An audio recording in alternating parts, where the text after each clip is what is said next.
Bom, como é um processo que está em curso ainda na Ordem dos Advogados, eu penso que para esclarecer melhor as pessoas, convém mais nos pronunciarmos das competências da Ordem dos Advogados relativamente à abertura de processo disciplinar contra os seus associados. Portanto, a Ordem é composta por vários advogados que somos nós. Eu sou advogada, para além de jurista, sou advogada, mas nós temos um código de conduta. Temos um código de conduta que estabelece quais são os nossos limites, em que circunstâncias é que podemos nos pronunciar ou não, ou atos, e inclusive proíbe a prática de certos atos, isso para a manutenção da segurança jurídica das pessoas que vêm contactar os nossos serviços. O que é que acontece? Isto vem a propósito de um comunicado que é emitido pelo Conselho Provincial de Luanda. Conselho Provincial de Luanda, que ouviu certos pronunciamentos feitos na comunicação social e decidiu, reuniu, portanto, em plenária, são várias pessoas, não é uma decisão de uma única pessoa, são vários membros que compõem o Conselho, que ouviram, constataram, porque são factos públicos, tornados públicos, e constataram ex officio, e então decidiram abrir este processo disciplinar. Isto para dizer que não há, porque eu estive a ler um artigo que tenta colar, inclusive, o bastonário da Ordem dos Advogados a uma determinada força política por ter aberto esse processo e por defender o princípio da presunção de inocência para algumas pessoas que foram expostas na comunicação social. Isto quer dizer, é absolutamente errado. O bastonário nem participa das decisões, porque cada província tem o seu conselho provincial, então o bastonário nem sequer participou disso, e nem sequer é uma única pessoa. Então, acho que essa opinião é absolutamente equivocada e visa confundir as pessoas sobre isso.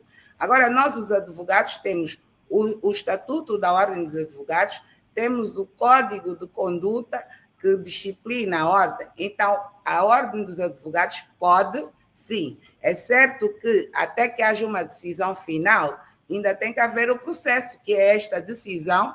Esta é só uma decisão que diz que vai abrir. O processo ainda não sequer, a data do comunicado nem sequer estava aberto, que ia abrir o processo. Depois, a notificação do interessado, a produção de prova, e aí vai se aferir se a pessoa é culpada ou inocente. Portanto, as reações precipitadas, como se a ordem já tivesse condenado, tivesse feito alguma condenação também, aí é alguma inverdade, porque é apenas a comunicação da abertura de um determinado processo disciplinar. Então, sobre essa questão, eu vou ser sintética por causa do tempo. Do tempo, sim. Amélia... Deixa-me perguntar uma coisa a Ernestina. Ernestina, enquanto durar o processo, né? Vamos partir do princípio, haver o processo, aqueles trâmites todos. Enquanto durar o processo, a pessoa em causa terá que suspender o exercício das funções, da atividade?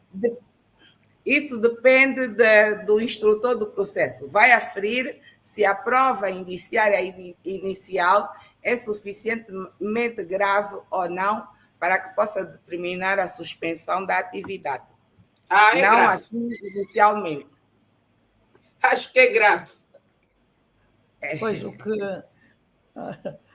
Posso falar? Pois, o que eu queria recordar, porque como jornalista, para situar melhor as pessoas, David Mendes expôs as pessoas que supostamente ele estaria a defender, não é? As pessoas perceberem melhor... melhor... o Código de Ética e Deontologia do advogado, não é? Feriu o Código de Conduta e Ética dos Advogados ao condenar ele mesmo, porque ele é advogado, não tem que condenar ninguém, ao condenar ele próprio as pessoas que ele diz estar a defender. E que, à partida, parece já um jogo muito viciado, porque se os homens são acusados de tentativa de golpe de Estado ou de terroristas, e todos nós sabemos que o David Mendes é inimigo fidagal da UNITA, nem sequer faz sentido para as do pessoas... líder da UNITA. Do líder da UNITA. Se é do líder, se está contra o líder, está contra a organização. Eu, se estiver contra o Papa, estou contra a Igreja. Quem manda lá na Igreja é o Papa. Eles têm que seguir a cartilha do Papa, não é? Penso eu. Aqui, minha casa mando eu. Se a minha empregada estiver contra mim, há de estar contra as minhas filhas também. Eu não é que mando aqui.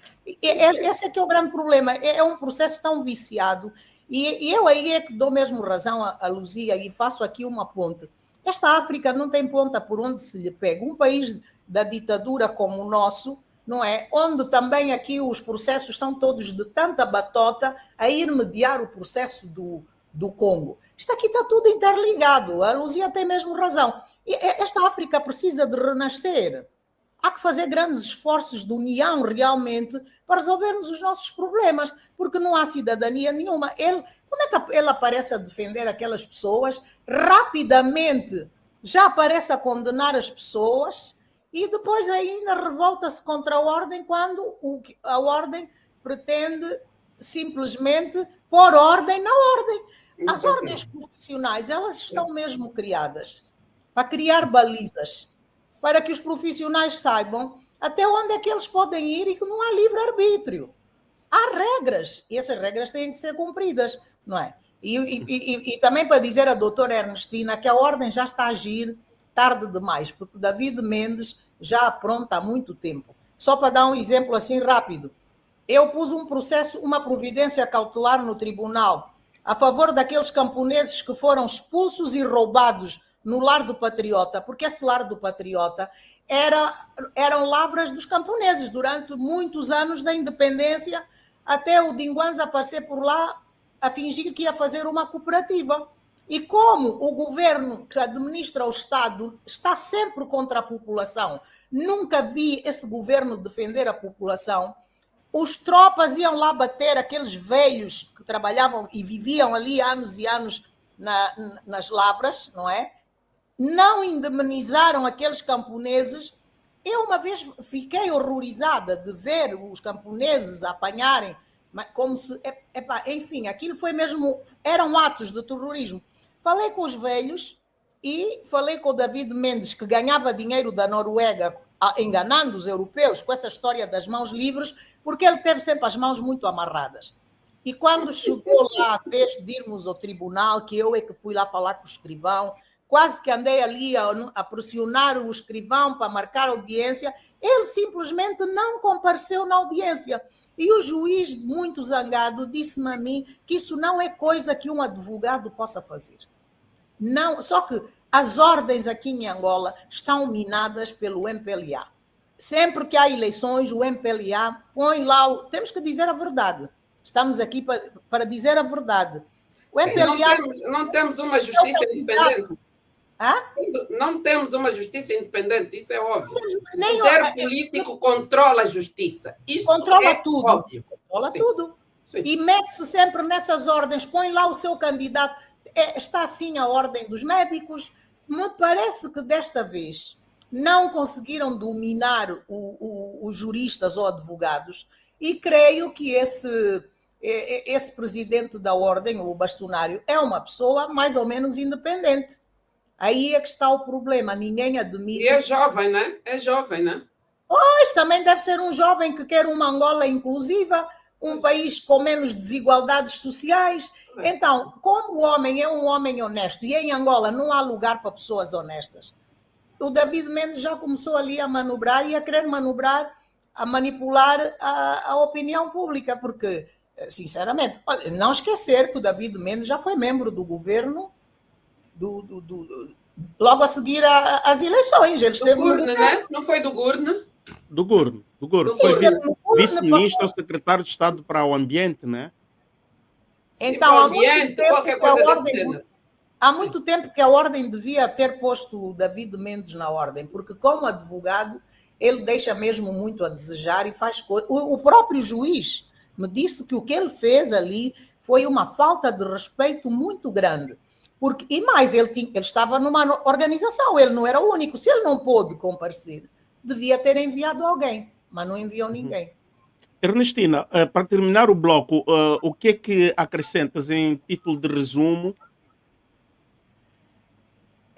Título de resumo, nós estamos limitados pelo Código de Conduta, como já o disse, e nos é recomendado a não nos pronunciarmos sobre processos. Temos que pautar primeiro a nossa conduta de acordo com o código, óbvio, e temos que evitar nos pronunciar sobre processos que estejam em curso, em segredo de justiça, para preservar a garantia das pessoas, porque antes que haja o trânsito em julgado de uma decisão, ninguém pode ser julgado culpado ou inocente. Era isso. Ok. Ernestina, só para acabar, quanto tempo Sim. pode durar esse processo o processo a ser instalado, entre a instalação e a conclusão do processo da ordem? Normalmente ronda aí uns 3 meses, se a memória não me falha. 3 meses? Sim, no máximo. Então tá bom, dá para esperar.